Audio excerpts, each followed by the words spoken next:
Одлуката на апелација екс-шефицата на специјалното јавно обвинителство Катица Јанева од затворската килија во Шутка да замине дома. За опозицијата е исцениран театар.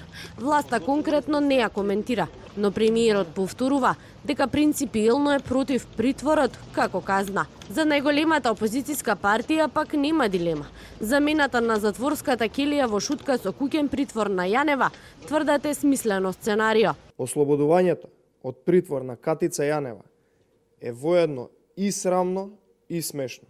Нема јакна што ќе може го покрие срамот на ова кацарска судство и русковско обвинителство. Најпрви негираа дека има случај, па негираа дека има вмешаност на политичари во случајот рекет, па најпосле се испостави дека на вистина се вршел рекет и во истиот биле вмешани и политичари, и СЈО, и сите останати. Со слични позиции и опозицијата од албанскиот блок.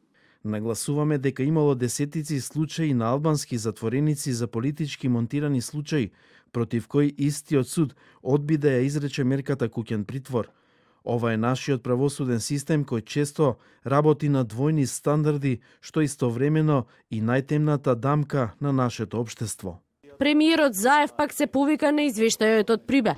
Вели политичарите треба да избегнуваат да ги коментираат судските постапки. Заев одби да ги коментира и СМС пораката, но и изјавите на Вилма Русковска. Ветингот за било која, дури и за нас.